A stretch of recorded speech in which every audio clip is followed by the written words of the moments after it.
The chamber was old. It was older than most stars that humans had ever seen.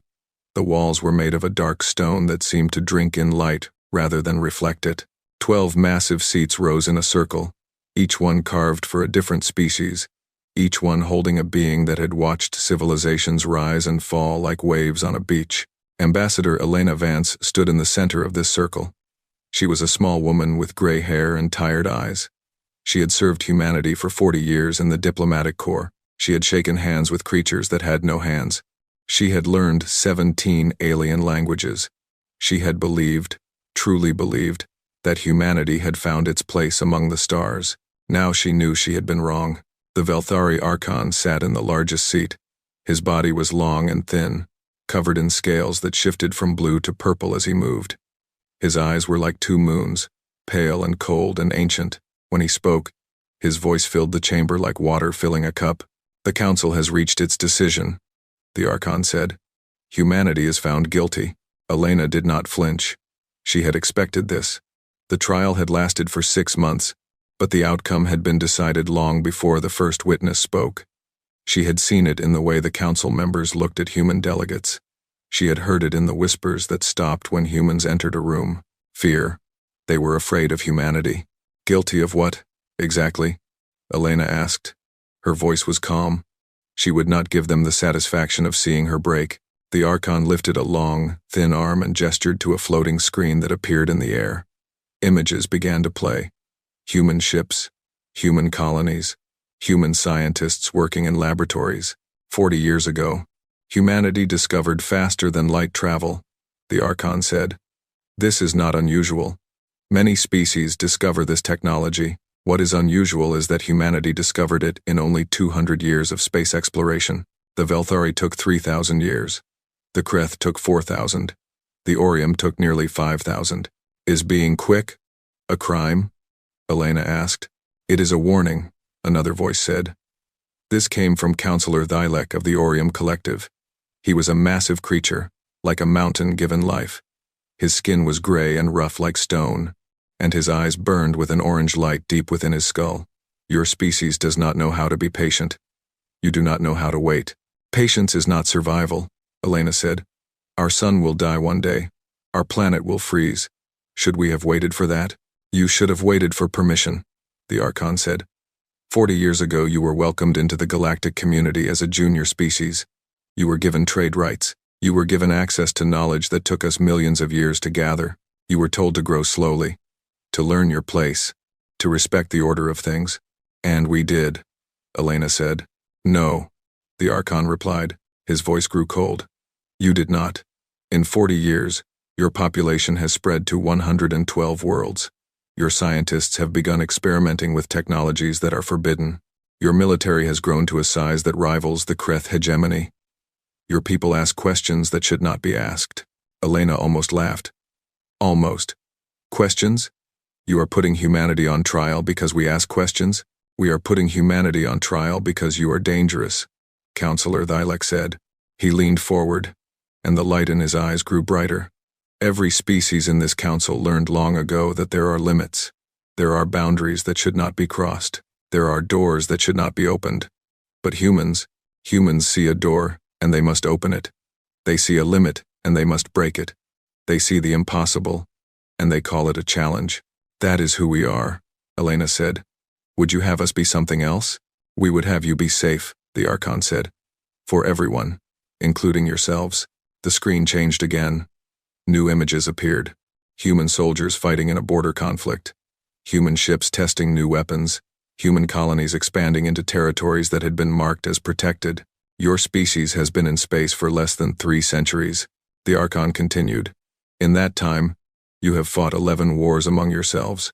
You have created weapons capable of destroying planets. You have modified your own bodies with machines and genetics.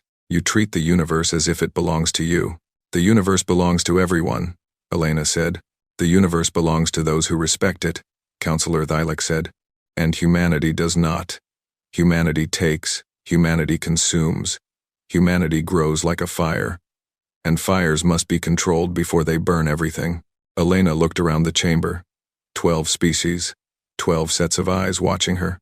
Some looked sad, Some looked angry.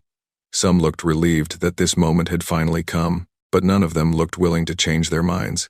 "What is our sentence?" she asked. The Archon stood. He was taller than Elena had realized. Nearly 3 meters of ancient, cold power. "Humanity is hereby exiled from Council space," he said.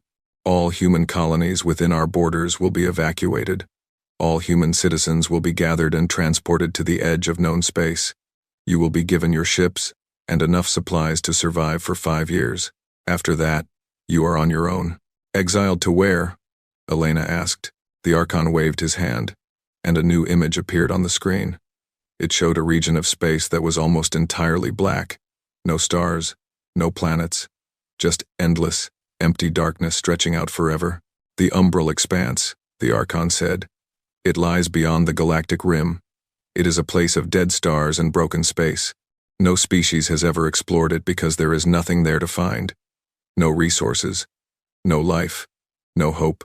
"You are sending us to die," Elena said. "We are sending you away," the Archon replied. "What happens after that is up to you. If humanity is truly as adaptable as you claim, then you will survive. If not, then the galaxy will be safer." Elena felt something cold settle in her chest. Not fear, not anger, something deeper, something harder. "How long do we have?" she asked. 3 months, the Archon said. "Your people will be gathered. Your ships will be prepared. And then you will leave. You will not return to Council space. Any human ship that crosses back into our territory will be destroyed without warning." The chamber fell silent. Elena looked at each of the 12 council members in turn. She memorized their faces, their species, their names. She would remember them. Her children would remember them. Her grandchildren would remember them. "May I speak one last time?" she asked. The Archon nodded. Elena straightened her back. She was old and tired, and she knew that she might not survive the journey ahead. But she was human, and humans did not go quietly. "You are making a mistake," she said. Her voice echoed through the ancient chamber. "Not because we will come back for revenge, not because we will destroy you, but because you do not understand what you are doing. You look at humanity and you see a threat. You see a fire that must be put out. But fire is not just destruction. Fire is warmth. Fire is light. Fire is the thing that pushes back the darkness." She pointed at the image of the umbral expanse. "That vast ocean of nothing. You are sending us into the darkest place in the universe," she said. "You think it will kill us, but you are wrong. Humanity was born in darkness. Our ancestors lived in caves, surrounded by predators, with nothing but fire to keep them alive.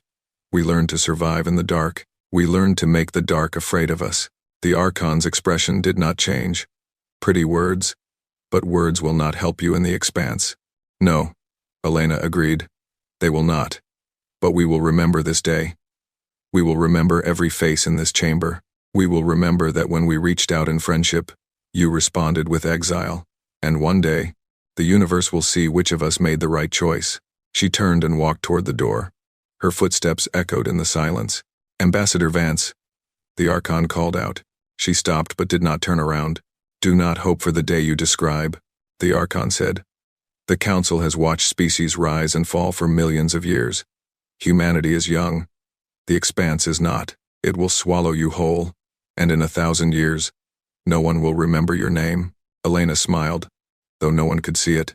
"Then you have nothing to worry about," she said, and she walked out of the chamber, leaving the Council in silence. The evacuation took exactly 3 months. 300 million humans were pulled from their homes, their jobs, their lives. They were put on ships and told to gather what they could carry. Everything else would be left behind. Elena watched from the command deck of the flagship, a massive vessel called the Horizon's Edge. Around her, thousands of ships were forming up into a fleet. Some were military vessels, armed and armored. Most were civilian transports, colony ships, cargo haulers pressed into service. A few were nothing more than converted mining platforms, held together with hope and welding torches. Captain Marcus Chen stood beside her. He was a young man, barely 40, but he had been chosen to command the fleet because he was the best navigator humanity had ever produced. He could read the stars like other people read books. 300 million people, he said quietly, and only enough supplies for 5 years. Then we have 5 years to find more. Elena said. In the umbral expanse? Marcus shook his head. There's nothing out there. The Council probes mapped it centuries ago. Dead space, broken space. The laws of physics don't even work right in some areas. Then we will learn new laws, Elena said. Marcus looked at her.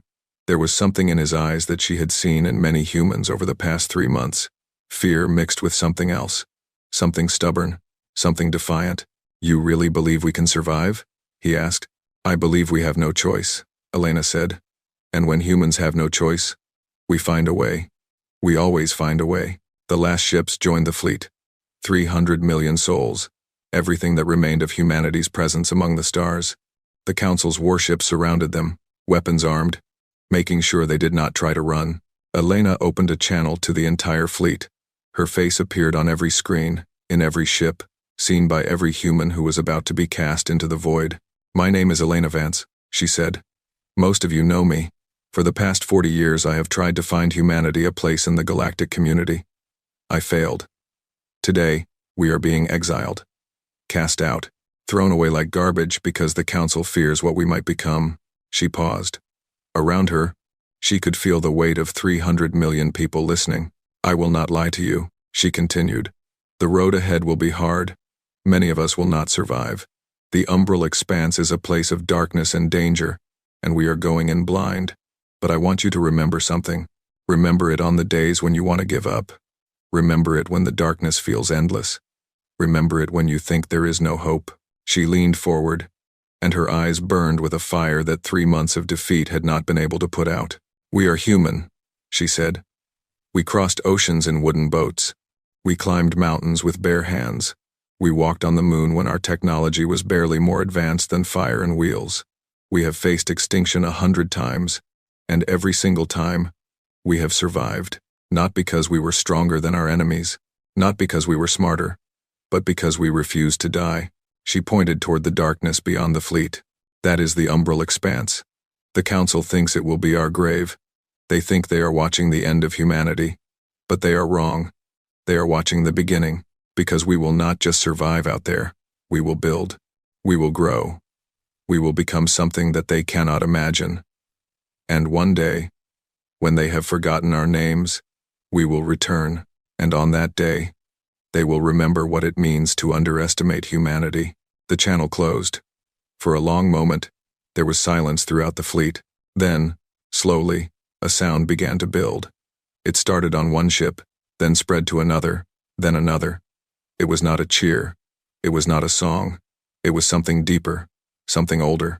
It was the sound of 300 million humans taking a breath together, preparing for the darkness, refusing to be afraid. Captain Marcus Chen looked at Elena. There were tears in his eyes, but he was smiling. Give the order, Elena said.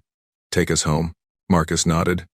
He turned to his crew and spoke the words that would change humanity forever. All ships prepare for jump. Destination. The umbral expanse. The engines of 3,000 ships powered up together. The stars around them stretched and bent as space itself began to fold.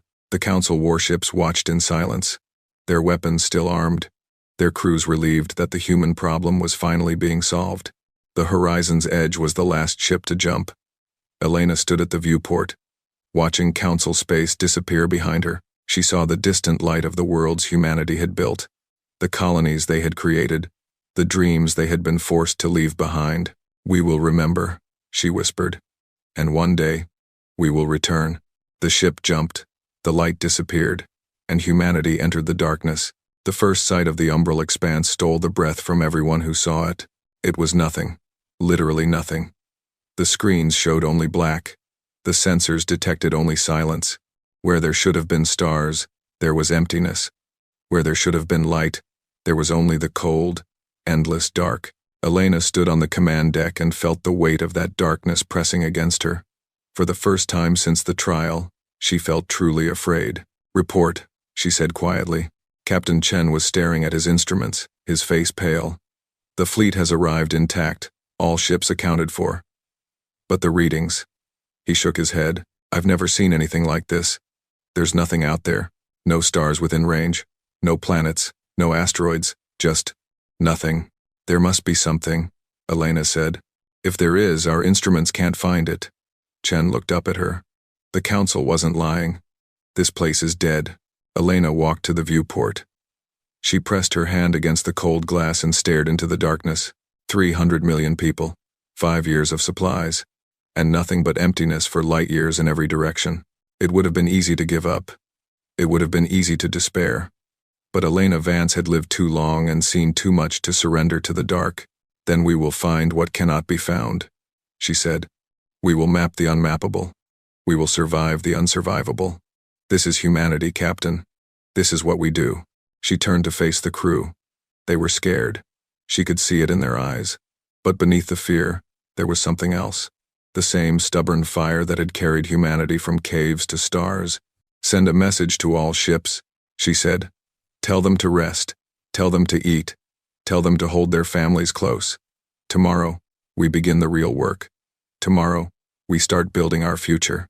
She looked back at the darkness one last time. The council thinks they have killed us, she said quietly. They are wrong. They have just set us free. The fleet hung in the void. 3,000 ships carrying the last hope of humanity. Around them, the umbral expanse waited, dark and silent and hungry. But humanity had faced the dark before. And humanity had always won. The exile had begun. The story was just starting. The first year in the umbral expanse killed 100,000 people. They died in ways that no one had expected. Ships broke down and could not be repaired. Food ran out faster than anyone had planned. Radiation storms appeared from nowhere and tore through hull plating like paper. Strange gravitational waves pulled vessels off course and sent them spinning into the endless dark, never to be seen again. But the worst deaths came from something that no one had thought to prepare for. The silence. In council space, the universe had been full of noise. Radio signals from 1,000 worlds. The hum of traffic between star systems. The constant chatter of civilization echoing through the void. But in the umbral expanse, there was nothing. Just silence so deep that it seemed to have weight. It pressed against the mind. It crept into dreams. It whispered that humanity was alone. Truly alone. In a universe that did not care if they lived or died. Some people could not handle it. They stopped eating. They stopped talking. They sat in corners and stared at walls until their hearts simply gave up. The doctors called it void sickness. The survivors called it something else. They called it the quiet death. Elena Vance died in the 3rd month of exile. Not from the silence, but from something simpler. Her heart, weakened by decades of stress and struggle, finally stopped beating. She passed in her sleep, peaceful and quiet, aboard the horizon's edge. Captain Marcus Chen stood over her body and wept. He was not ashamed of his tears. Elena had been more than an ambassador. She had been the voice that held humanity together. The fire that refused to go out. Without her, he did not know how to continue, but he knew that he had to. They held a funeral that was broadcast to every ship in the fleet. 300 million people watched as Elena's body was released into the void, given to the darkness that she had promised to conquer. Marcus spoke the words that would be passed down through generations. Elena Vance believed that humanity could survive anything, he said. She believed that we were stronger than the darkness, smarter than the silence, more stubborn than the universe itself. Today, we prove her right, not by mourning her death, but by honoring her life. We will survive. We will build. We will remember. The fleet moved on. The darkness continued. By the 5th year, everything had changed. The fleet had stopped being a fleet. It had become a collection of floating cities, held together by cables and bridges and desperate hope. Ships were stripped for parts. Engines were rebuilt. Living spaces were expanded by connecting vessels together in clusters that grew larger with each passing month. Marcus Chen had become Fleet Admiral, a title he had never wanted but could not refuse. He spent his days solving problems that had no good solutions. How do you grow food when there is no sunlight? How do you make fuel when there are no stars to harvest? How do you keep 300 million people alive when the universe seems determined to kill them? The answer, he discovered, was to change the rules.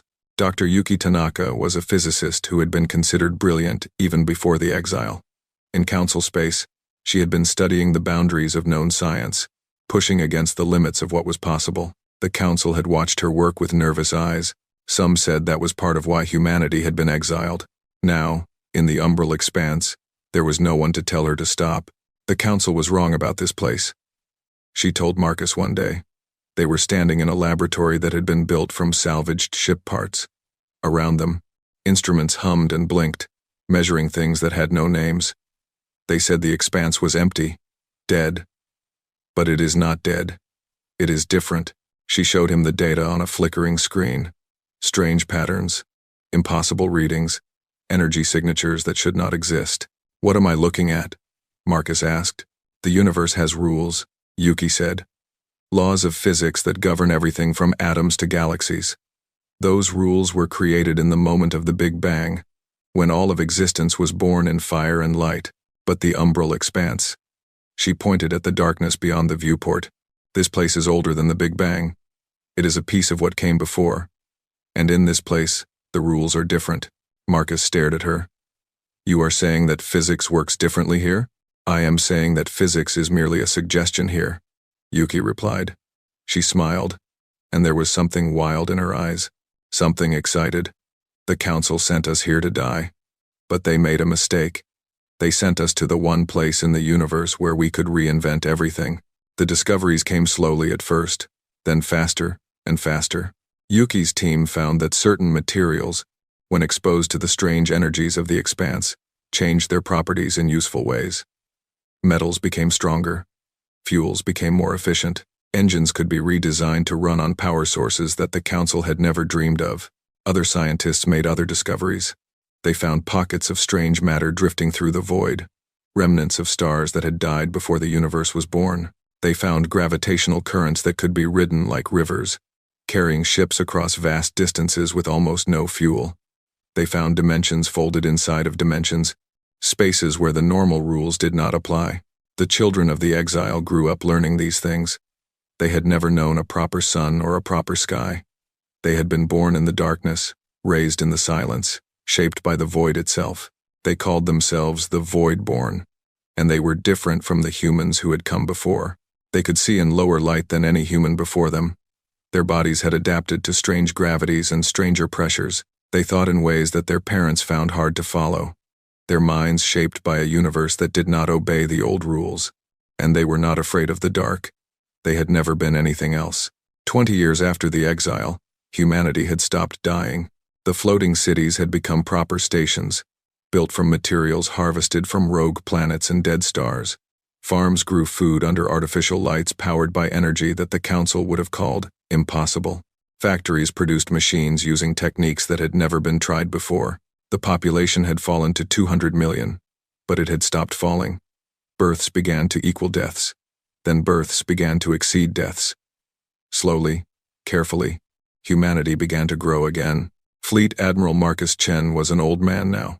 His hair had turned white, and his body had grown weak, but his mind was still sharp, and his will was still strong. He had kept humanity alive through the worst years.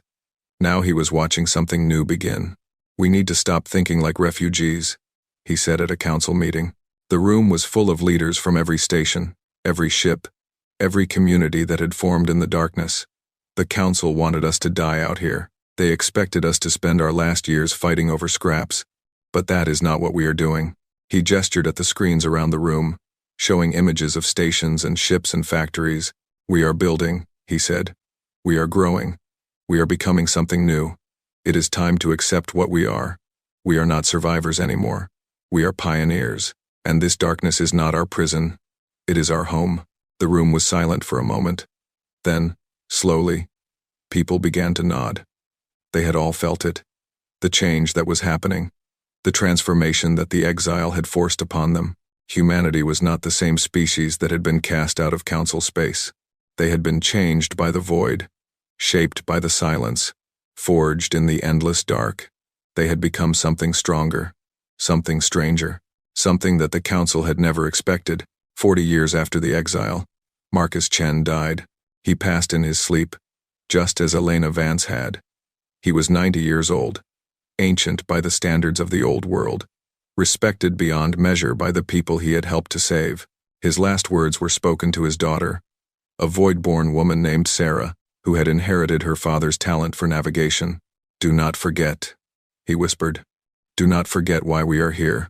Do not forget what they did to us, And do not forget what we are building." Sarah held her father's hand as he slipped away. Then she stood, dry-eyed and determined, and walked out to face the council. "My father is dead," she said, "but his work continues. We have survived for 40 years in a place where survival should have been impossible. We have built homes in the darkness. We have made the void our own. But we are not finished." She pointed at a map that showed the umbral expanse stretching out in all directions. "Out there, beyond our stations, beyond our ships, there is more. More space, more resources, more secrets waiting to be discovered. My father kept us alive. Now it is time to do more than survive. It is time to explore. It is time to expand. It is time to build an empire." The council agreed. The age of survival was over. The age of expansion had begun. By the 60th year, humanity had spread across a region of space larger than the territory they had lost.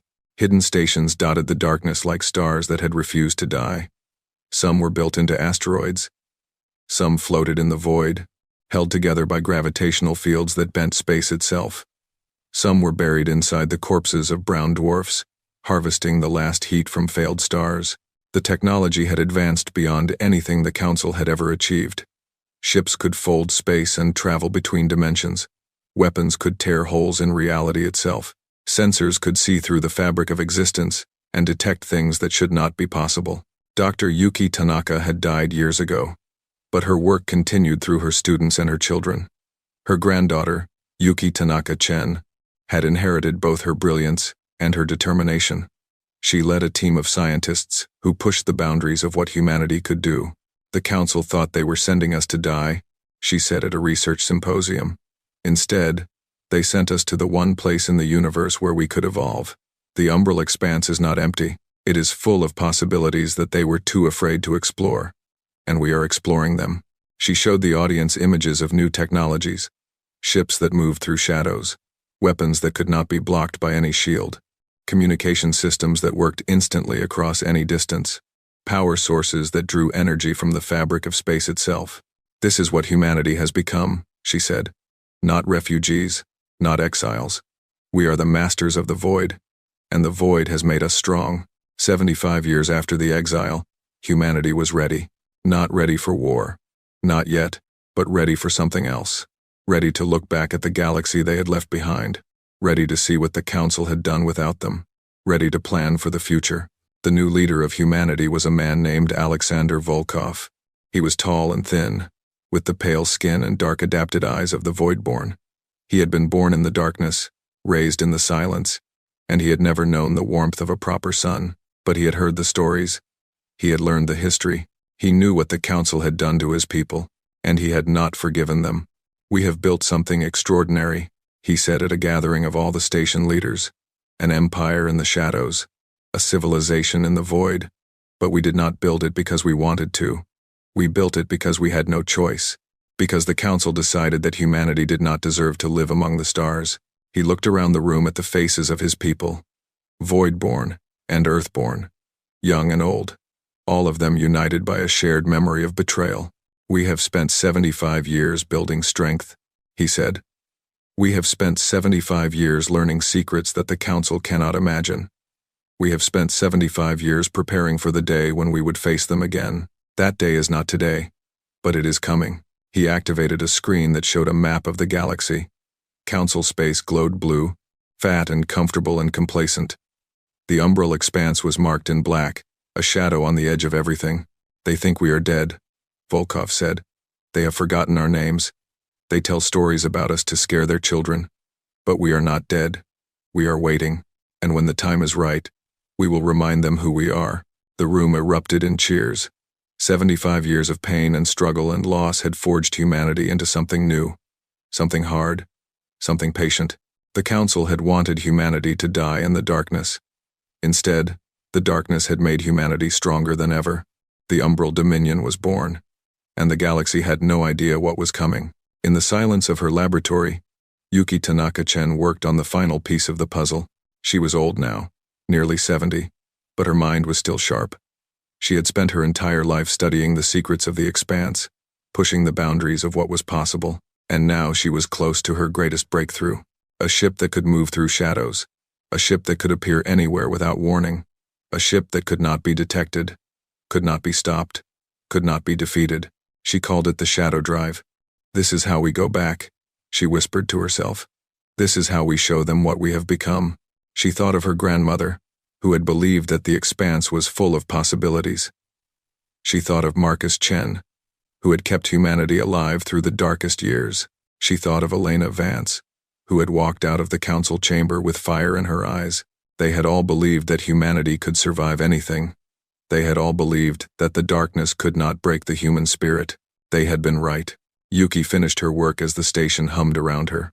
In the void outside, 1,000 hidden ships waited in silence. 1 billion human hearts beat with the same patient determination. The council had exiled humanity. They had cast them into the shadows and hoped they would disappear. But humanity had not disappeared.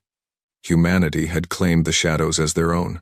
And soon, very soon, the council would learn what that meant. The long dark was over. The age of shadows had begun.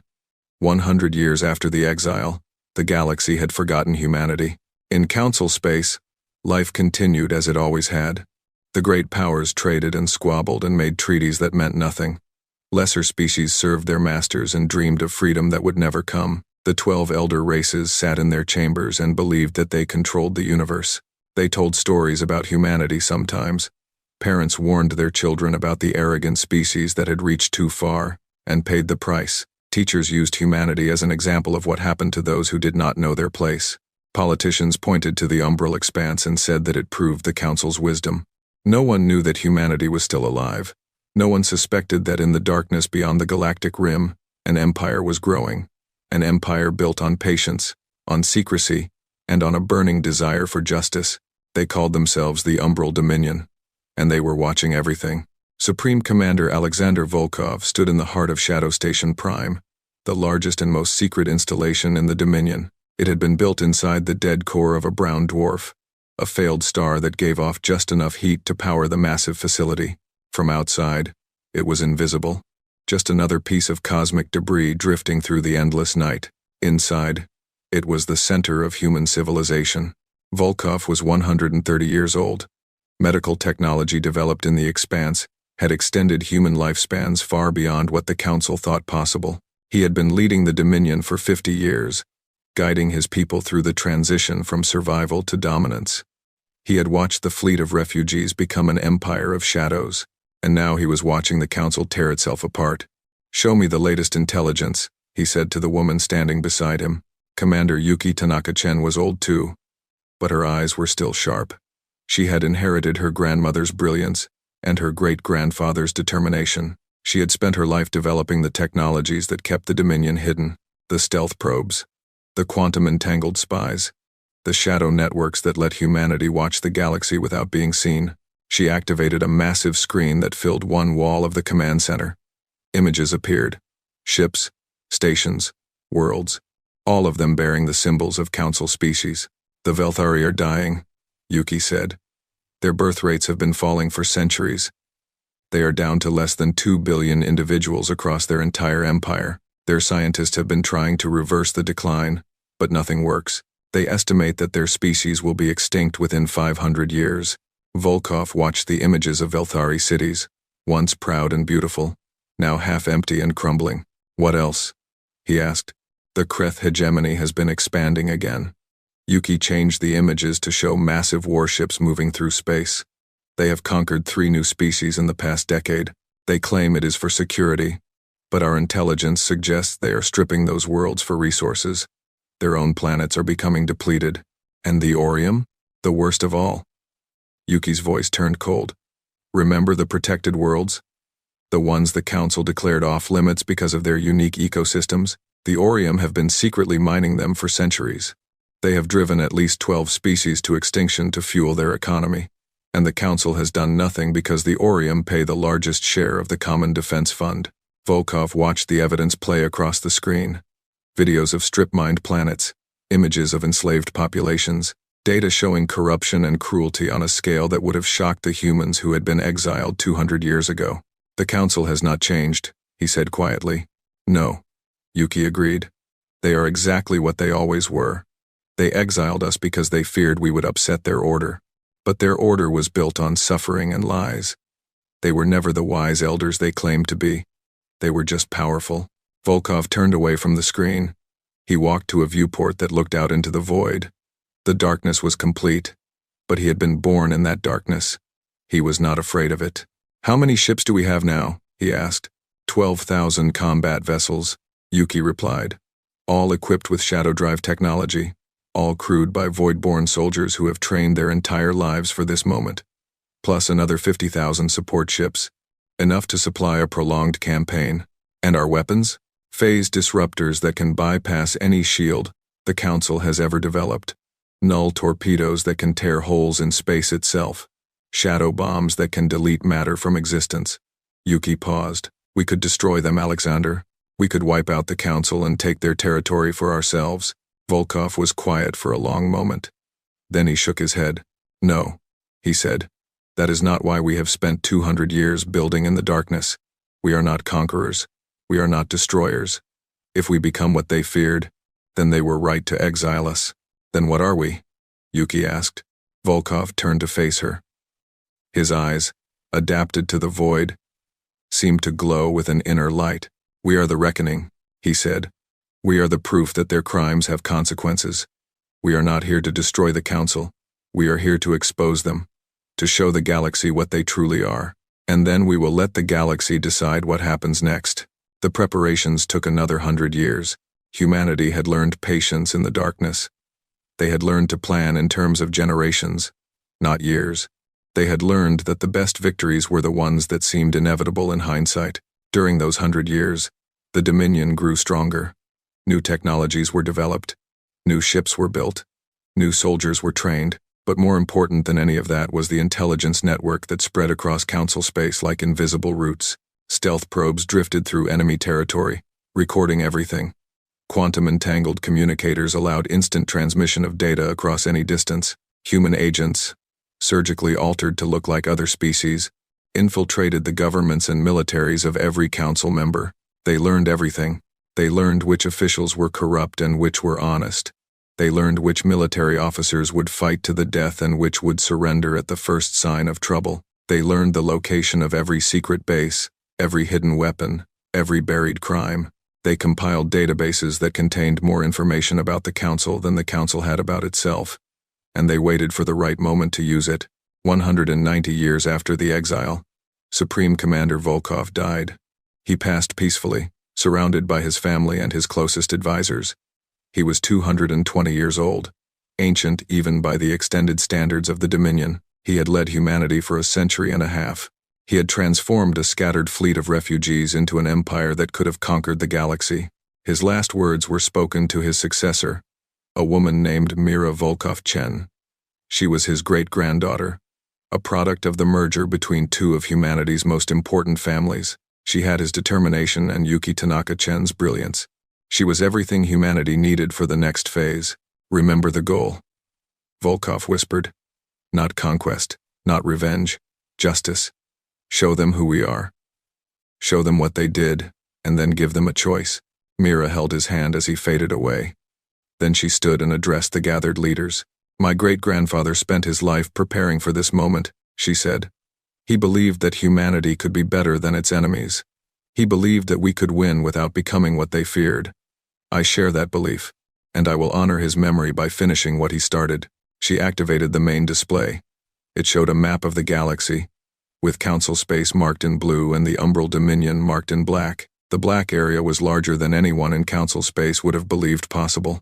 "We have spent 200 years building our strength," Mira said. "We have watched the Council.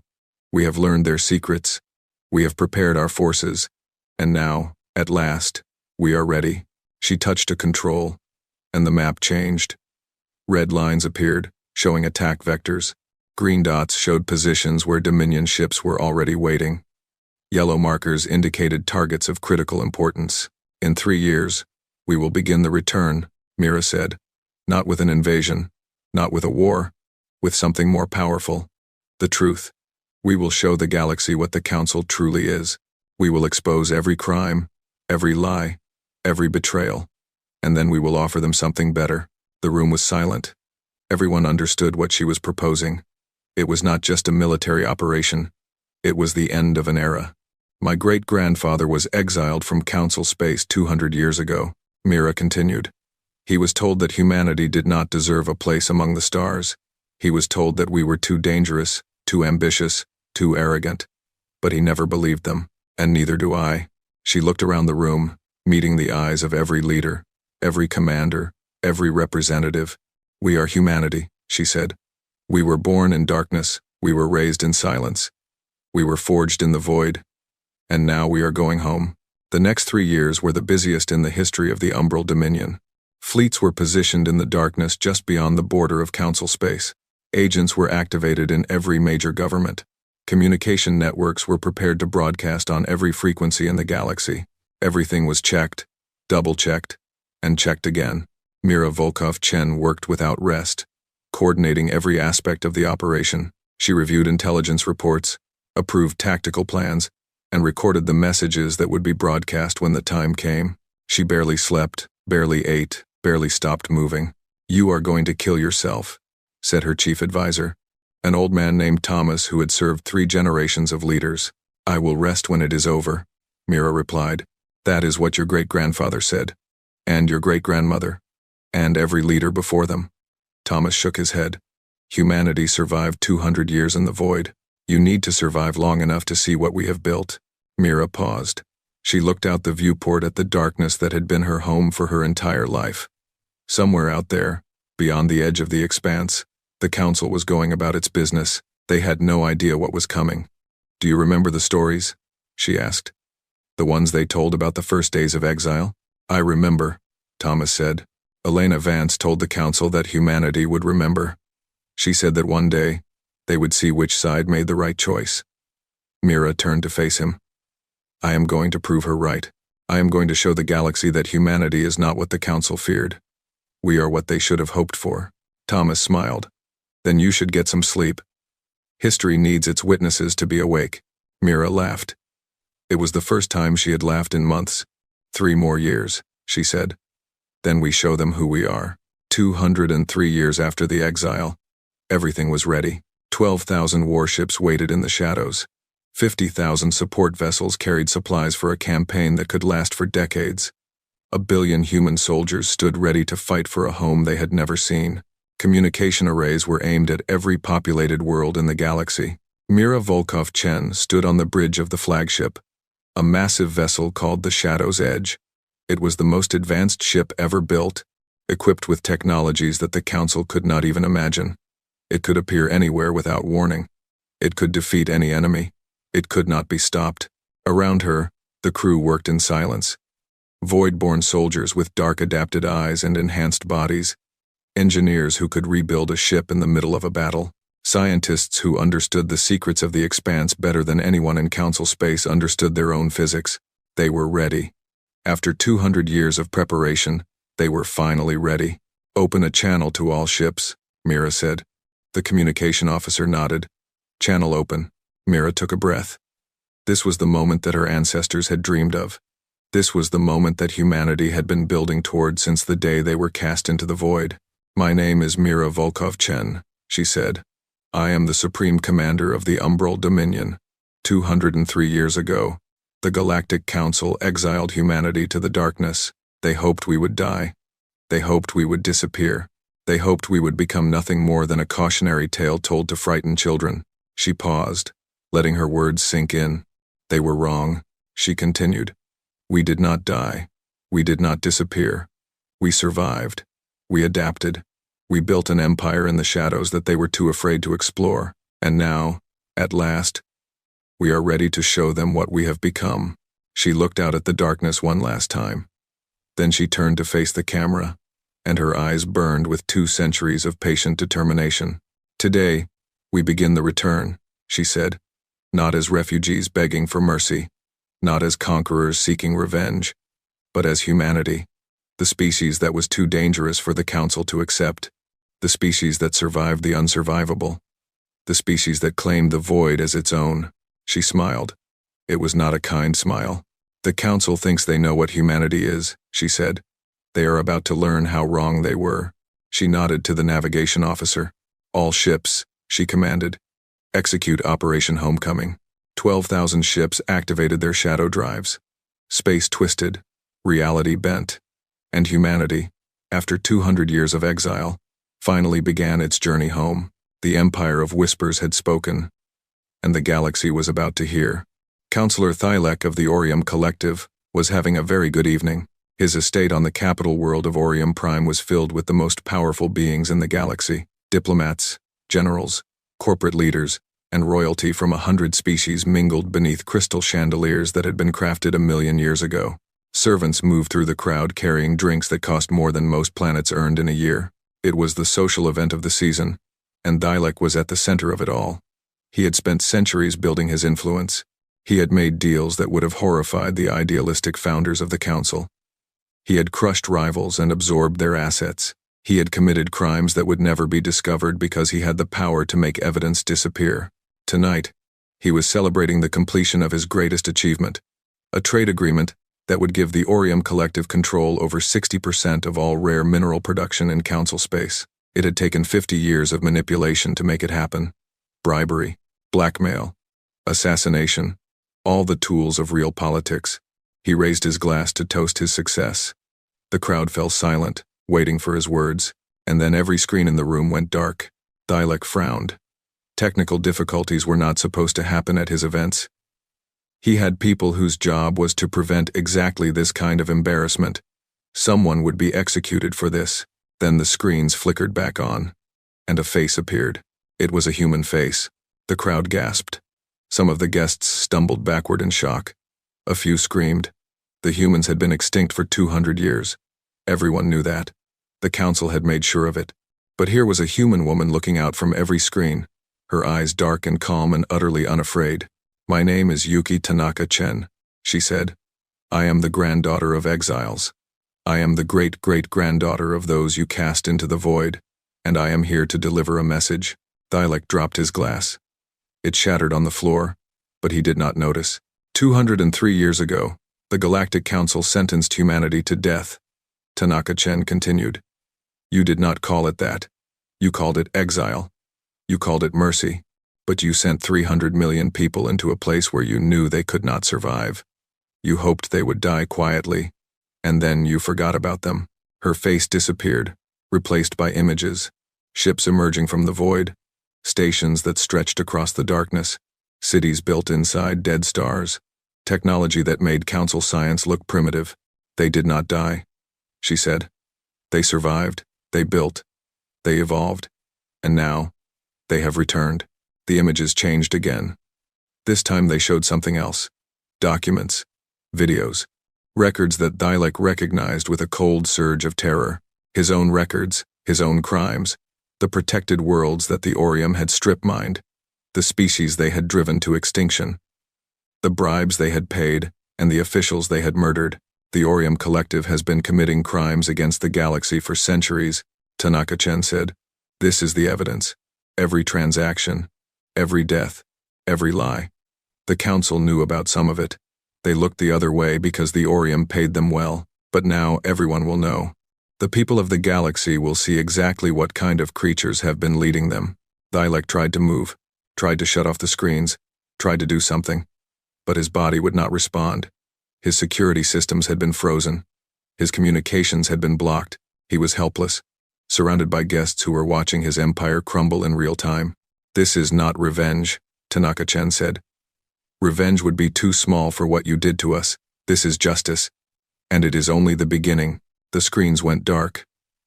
The room was silent except for the sound of Thylek's heavy breathing. Then the questions started, and the accusations, and the chaos. Across the galaxy, on 1,000 worlds, the same scene was playing out. The truth about the council was being broadcast on every frequency. 200 years of secrets were spilling out for everyone to see. Humanity had returned, and they had come bearing gifts. The Velthari Archon was very old. He was the same Archon who had sentenced humanity to exile 2 centuries ago. His species lived for thousands of years, and he remembered that day clearly. The human ambassador with fire in her eyes. The promise that humanity would remember. The certainty that he was making the right decision. Now he sat in his private chamber, watching the galaxy burn, and wondered if he had been wrong. The broadcasts had been playing for 3 days. Every species in council space had seen the evidence. The Orium crimes, the Kreeth atrocities, the secret deals and hidden betrayals that had kept the council in power for millions of years. Revolts were breaking out on 100 worlds. Lesser species that had been oppressed for generations were rising up against their masters. Trade routes were collapsing as allies turned into enemies. The careful order that the council had maintained for eons was falling apart, and throughout it all, human ships were appearing. They came out of nowhere, materializing like ghosts. They struck supply lines and military bases with surgical precision. They did not destroy cities or massacre populations. They simply took control. Their soldiers moving through council defenses like they were not even there. The Archon had ordered his fleets to respond. The mighty Velthari Armada, pride of the elder races, had moved to intercept the human invaders. They had not returned. The reports described ships that could not be detected, weapons that could not be blocked, tactics that could not be countered. The Velthari Grand Fleet, 10,000 ships that had enforced council law for 1,000,000 years, had been surrounded in 3 dimensions by vessels that seemed to phase through their shields like smoke. They had not been destroyed. They had been captured. 10,000 ships, millions of soldiers, the entire military might of the Velthari people, taken without a single shot being fired. The Archon's hands trembled as he watched the reports. This was not a war. This was a demonstration. The humans were showing that they could have destroyed the council at any time. They were choosing not to. That was somehow more terrifying than any invasion. A chime sounded. Someone was requesting entry to his chamber. The Archon hesitated, then allowed it. A human woman walked in. She was tall and pale, with the dark adapted eyes that the intelligence reports had mentioned. She wore a simple uniform with a symbol on the shoulder, a black sun surrounded by stars. "Archon," she said. "My name is Commander Yuki Tanaka-chen. I believe we have some things to discuss." The Archon stared at her. He remembered another human woman who had stood before him 2 centuries ago. This one had the same fire in her eyes. "How did you get past my guards?" he asked. "There was no need to harm them," Tanaka-chen replied. "They are simply asleep. They will wake up in a few hours with no memory of this visit. You could have killed them. Yes, we could have killed everyone on this world. We could have destroyed your entire species in a single day." She smiled, and there was no warmth in it. "But that is not why we came back." The Archon rose from his seat. Despite his age, despite his fear, he still had his pride. "Then why did you come back? For revenge? To gloat over our downfall?" "No," Tanaka-chen said. "We came back to give you a choice." She activated a small device, and a holographic display appeared between them. It showed the galaxy, with council space marked in blue, and another region marked in black. "This is what we have built in the 200 years since you exiled us," she said. "The Umbral Dominion, a civilization that spans 1,000 hidden stations and 1 billion human souls. We have technologies you cannot imagine, and resources you cannot count. We could conquer the galaxy if we wanted to. Then why don't you?" the Archon asked. "Because Elena Vance was right." Tanaka-chen looked at him with those dark, ancient eyes. "She told you that humanity would remember. She told you that one day, the universe would see which side made the right choice. We remember, Archon. Every human child learns the story of the exile. Every human soldier carries the memory of what was done to us." She stepped closer to him. "But we also learned something else in the darkness," she said. "We learned that revenge is a poison. It destroys the one who carries it more than the one it is aimed at. If we conquered the council, if we burned your worlds and enslaved your peoples, we would become exactly what you accused us of being, and we refused to do that." The Archon was silent for a long moment. "What do you want?" "The council is finished," Tanaka-chen said. "Your secrets have been exposed. Your alliances are breaking apart. The species you oppressed are rising up. In a year, maybe 2, there will be nothing left of the order you built." She deactivated the display. "We are offering you a chance to build something better," she said. "A new alliance, not ruled by the strongest, but guided by principles. Freedom for all species, justice for crimes committed, cooperation instead of domination. And if we refuse, then we will leave." Tanaka-chen shrugged. "We have our own civilization. We do not need council space. We came here to offer you a choice, not to force you to accept it. Humanity spent 200 years in exile. We can spend another 200 watching you destroy yourselves. The Archon sank back into his seat. He had lived for thousands of years. He had seen empires rise and fall. He had made decisions that shaped the fate of entire species. But he had never faced a choice like this. Why? He asked quietly. Why offer us mercy after what we did to you? Tanaka-chan looked at him for a long moment. Then she spoke, and her voice was softer than before. Because 200 years ago, a woman named Elena Vance walked out of this council with her head held high. She said, she did not curse you. She did not threaten you. She simply said that humanity would remember, and she was right. We remember everything. She turned toward the door. We remember the exile. We remember the darkness. We remember the friends who died and the homes we lost. But we also remember who we are. Humans. The species that survived the unsurvivable. The species that built an empire in the void. The species that had every reason for revenge but chose justice instead. She paused at the door and looked back at him. The choice is yours, Archon. You can hold on to your pride and watch your civilization burn, or you can accept our hand and help build something new. Either way, humanity will survive. The only question is whether the Velthari will survive with us. She walked out, leaving the ancient Archon alone with his thoughts. The war, such as it was, lasted 8 months. It was not really a war. It was more like a controlled collapse. Human forces appeared wherever they were needed, taking control of key installations and preventing the chaos from spreading. Council fleets surrendered without fighting when they realized that resistance was impossible. Governments fell and were replaced by provisional councils that answered to no one but their own people. The crimes of the council were prosecuted in open courts. The Orium leaders who had ordered the destruction of protected worlds were sentenced to spend their remaining lives restoring the ecosystems they had destroyed. The Kreeth officers who had ordered massacres were stripped of their ranks and sent to work in hospitals, healing instead of hurting. The corrupt officials who had looked the other way were exposed and removed from power. It was not gentle. It was not painless. But it was fair. Every accusation was supported by evidence. Every defendant had the right to speak in their own defense. Justice was served, but it was justice, not vengeance.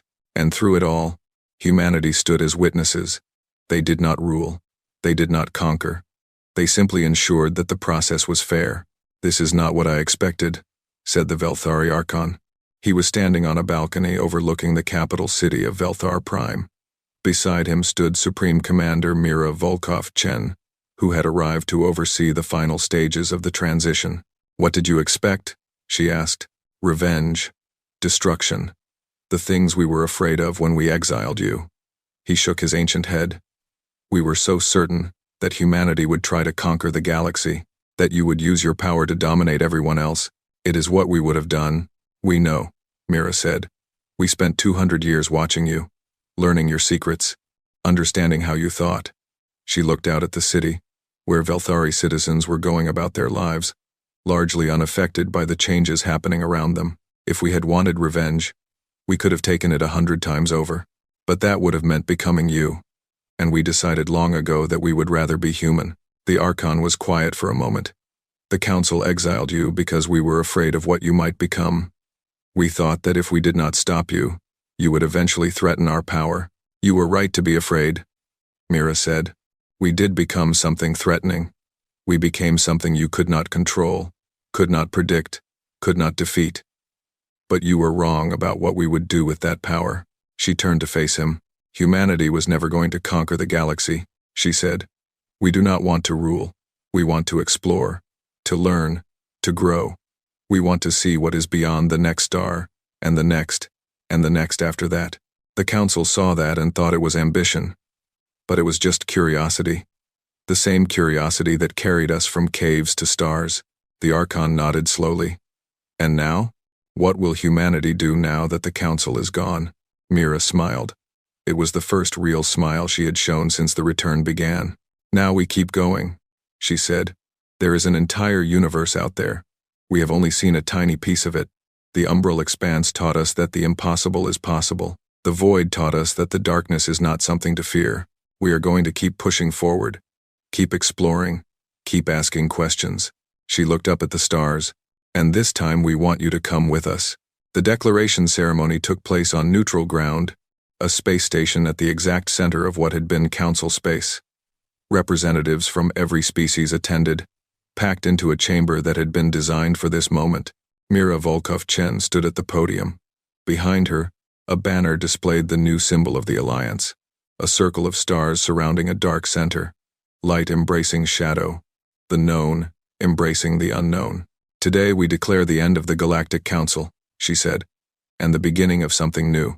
The crowd murmured, some with hope, some with fear, all with uncertainty. The council was built on power, Mira continued, on the idea that some species were better than others, that the strong had the right to rule the weak, that the universe was a place to be controlled and exploited. She paused. Humanity was exiled because we did not fit that vision.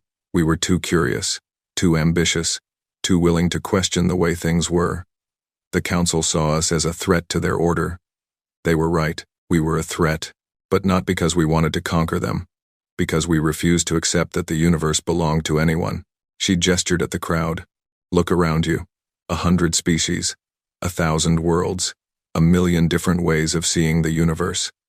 For too long, you have been told that there is only one way to live, one way to think, one set of rules that everyone must follow. But that is not true. There are as many ways to live as there are stars in the sky." She stepped back from the podium. "The Umbral Dominion is not here to replace the Council. We are here to offer something different. A partnership, an alliance built on respect instead of fear, on cooperation instead of domination, on the belief that every species, no matter how young or how old, has something to offer."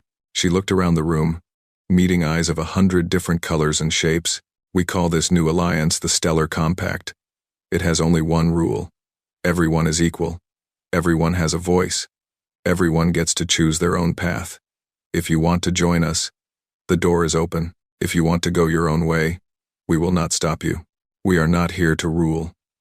We are here to explore, and we want you to explore with us." She raised her hand, and the lights in the chamber dimmed. The ceiling became transparent, revealing the stars above. 200 years ago, humanity was cast into the darkness, she said. Today, we stand in the light, not as conquerors, not as victims, but as partners, as equals, as a species that survived the unsurvivable and chose to share what we learned, instead of using it to destroy. She smiled. The void is not empty. The darkness is not the end. The universe is full of wonders that we have not yet imagined. And now, for the first time in history, we can explore them together. The chamber erupted in applause. It started with the lesser species, the ones who had been oppressed for so long. Then it spread to the merchants and the scientists and the explorers. Even some of the elder species joined in, those who had grown tired of the council's stagnation. Humanity had returned from the shadows, and they had brought hope with them. The Stellar Compact was born, and the future had just begun. 5 years had passed since the fall of the council. The galaxy was still healing. Old wounds do not close quickly, and the wounds left by millions of years of oppression and exploitation ran deep. Some species struggled to adapt to freedom after countless generations of servitude. Some species resented giving up the power they had held for so long. Some simply did not know how to live in a universe where the old rules no longer applied. But slowly, things were getting better. The Stellar Compact had grown beyond anyone's expectations. What started as a handful of species who believed in humanity's vision had expanded to include most of the inhabited worlds in the galaxy.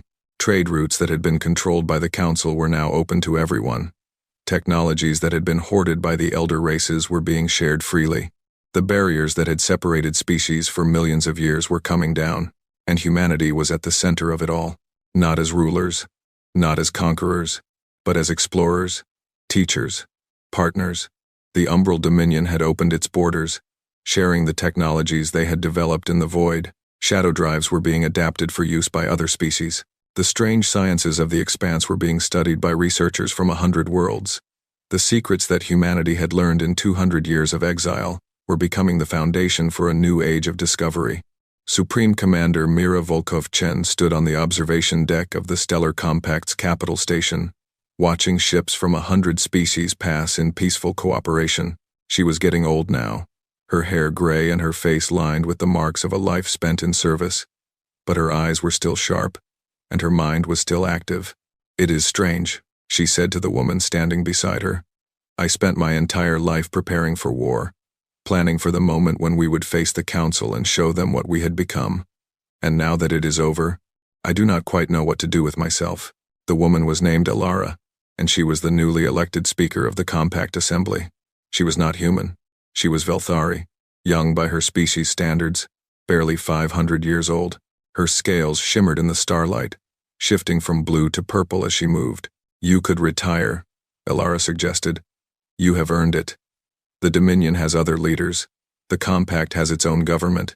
Humanity does not need you to guide them anymore." Mira smiled. "Humans are terrible at retirement. We always have to be doing something. Moving forward.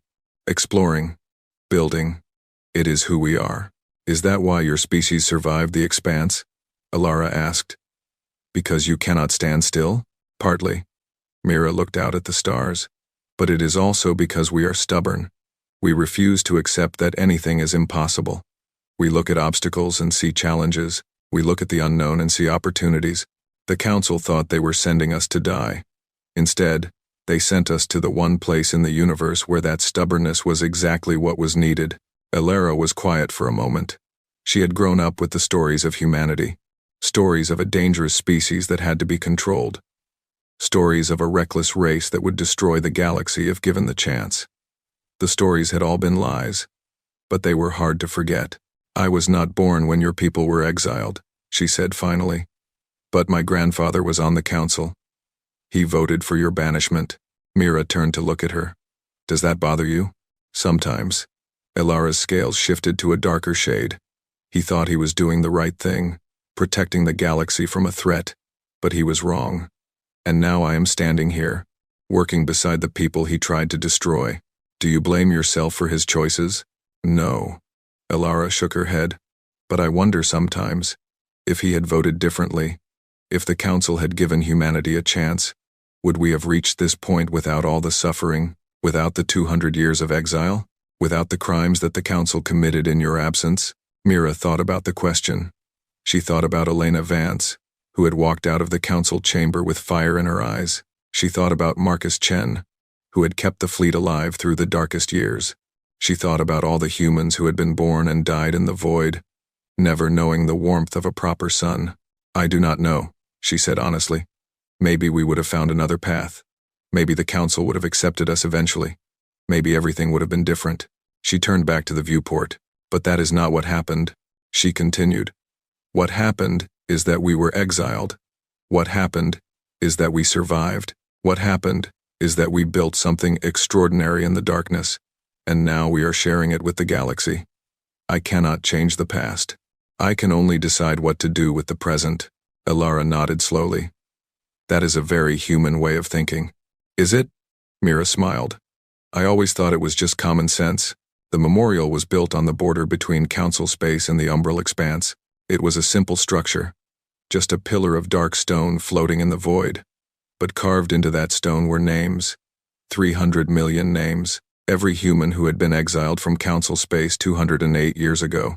Most of those names belonged to people who had died. In the early years of the exile, when supplies ran out and ships broke down and the void claimed its toll. In the middle years, when the struggle to survive took everything humanity had. Even in the later years, when the Dominion was strong and prosperous, people still died. Of old age, of accidents, of the simple fact that even in a civilization of wonders, nothing lasts forever. But some of those names belonged to people who were still alive. The last survivors of the original exile. The ones who remembered what it was like to live in council space. The ones who had seen the trial, the sentence, the long journey into the dark. There were not many of them left. A few dozen at most. Medical technology could extend life, but it could not make people immortal. One by one, the first generation was fading away. Today, one more name would be added to the memorial. Commander Yuki Tanaka-Chen died in her sleep at the age of 243. She had been the last of the great scientists who had unlocked the secrets of the expanse. She had developed the shadow drive. She had led the team that created the technologies that let humanity survive and thrive in the void. She had been there when the return began, delivering the message that announced humanity's survival to a galaxy that had forgotten them. Her funeral was attended by millions, not just humans, but representatives from every species in the stellar compact. They came to honor a woman who had helped change the shape of the universe. Mira Volkov-Chen spoke the eulogy. Yuki Tanaka-Chen was born in the void, she said. She never knew the sun that her grandparents had left behind. She never walked on a proper planet until she was 60 years old. She spent her entire life in the darkness, surrounded by dead stars and impossible geometries. She paused, looking at the crowd gathered before her, but she never thought of herself as trapped. She never thought of the expanse as a prison. To her, it was a laboratory, a playground, a place full of mysteries waiting to be solved. She looked at the impossible and said, "Let me understand this." And then she did. Mira gestured at the memorial pillar behind her. 300 million humans were exiled to the void. Most of them did not survive. But the ones who did, the ones like Yuki, refused to accept that the darkness was the end. They refused to believe that the universe had nothing left to teach them. They looked at the expanse and saw not death, but opportunity. She turned to face the pillar, running her fingers over the carved names. These are the names of our ancestors, the ones who sacrificed everything so that we could stand here today. Some of them died in despair, never believing that humanity would survive. Some of them died in hope, trusting that their children would find a way. All of them are remembered. She stepped back and bowed her head. Yuki Tanaka-Chen was one of the last, one of the few who remembered what it was like before the exile, one of the few who could tell us, from personal experience, what humanity went through in those first terrible years. Now she is gone, and we are left to carry on without her. She looked up, and her eyes were bright with unshed tears. But that is what humans do. We carry on. We remember. We honor the past while building the future.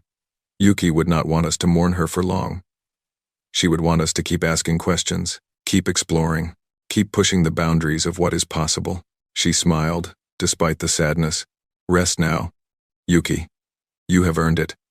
We will take it from here. Years passed. Then decades. Then centuries. The stellar compact grew and evolved. New species joined. Old wounds healed. The galaxy slowly forgot the pain of the Council's fall and embraced the possibilities of the new order. Humanity changed too. The Voidborn had children, and those children had children. Each generation was a little different from the last, a little more adapted to the strange universe they had inherited, a little more comfortable with technologies that would have seemed like magic to their ancestors. But some things did not change. Humans still asked questions. They still looked at the unknown and saw challenges instead of barriers. They still refused to accept that anything was truly impossible. And they still remembered. Every human child learned the story of the exile. They learned about Elena Vance, who had walked out of the council chamber with her head held high. They learned about Marcus Chen, who had kept the fleet alive through the darkest years. They learned about Yuki Tanaka-Chen, who had unlocked the secrets of the void. They learned about Mira Volkov-Chen, who had led humanity home. The story was taught in schools, and told around dinner tables, and passed down from generation to generation, not as a source of anger or resentment, but as a reminder of what humanity had been through, a reminder of what they had overcome, a reminder of who they were. We are the species that survived the unsurvivable, the story went. We are the species that built an empire in the darkness. We are the species that had every reason for revenge but chose justice instead. We are human, and there is nothing in the universe that can break us.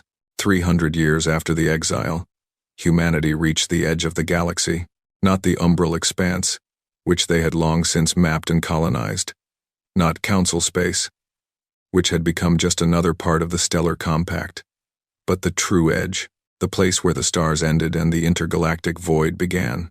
A fleet of exploration ships gathered at the boundary. They were crewed by humans and Velthari and Kreth, and a dozen other species. The old enemies had become partners, united by the vision that humanity had brought back from the darkness.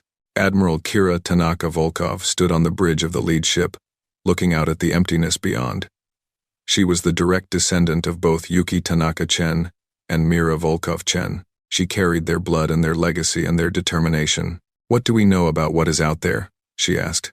Her science officer, a young Orium named Thex, checked his instruments. Almost nothing. The intergalactic void is vast. The distance between galaxies is measured in millions of light years. No one has ever tried to cross it before. Has anyone ever said it cannot be done? Thex smiled. He had worked with humans long enough to know where this was going. Yes, Admiral. Everyone says it cannot be done. Kira smiled back. Then it sounds like a challenge. She turned to face the viewport. The darkness beyond was deeper than anything she had ever seen. Deeper even than the umbral expanse. It was the void between galaxies. The empty space where nothing existed for distances that the mind could barely comprehend. Her ancestors had faced a darkness like this once. They had been told it was impossible. They had been told they would die. They had been cast into the void by enemies who hoped they would disappear. Instead, they had survived. They had built. They had become something that the galaxy had never seen before. Open a channel to the fleet, Kira said. The communication officer nodded. Channel open. Kira took a breath. She thought about Elena Vance, who had promised that humanity would remember. She thought about all the generations who had lived and died in the void, building the foundations for this moment. This is Admiral Kira Tanaka Volkov of the Stellar Compact Exploration Fleet, she said. 300 years ago, my ancestors were exiled to the darkness at the edge of known space.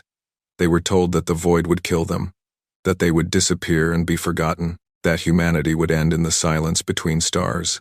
She paused, letting her words sink in. They were wrong. Humanity did not end. We survived. We grew. We thrived. And then we came back and showed the galaxy that the darkness is not something to fear. It is something to explore. She gestured at the emptiness beyond the viewport. Out there is the greatest darkness we have ever faced. The void between galaxies. Millions of light years of nothing.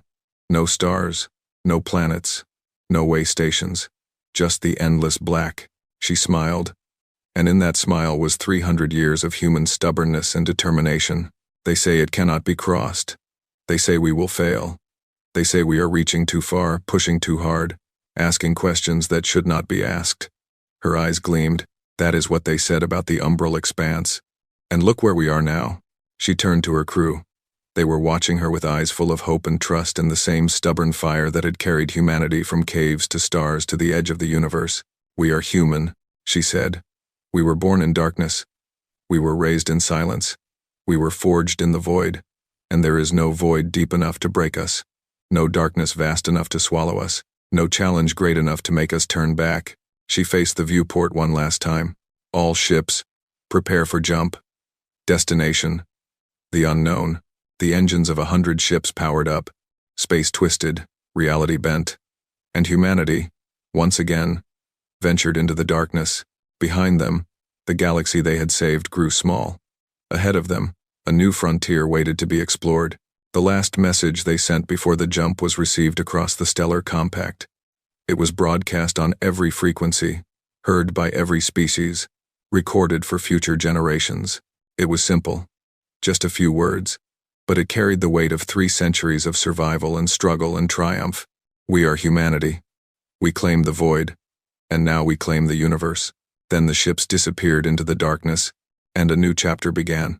Some said they would never be heard from again, that the intergalactic void was too vast, too empty, too impossible for even humanity to conquer. But those who knew humanity knew better. Somewhere, in the endless darkness between galaxies, human ships were pushing forward. Human scientists were making discoveries. Human explorers were asking questions that no one had ever asked before, because that is what humanity does. That is who humanity is. The species that survived the unsurvivable. The species that built an empire in the shadows. The species that had every reason for revenge but chose justice instead.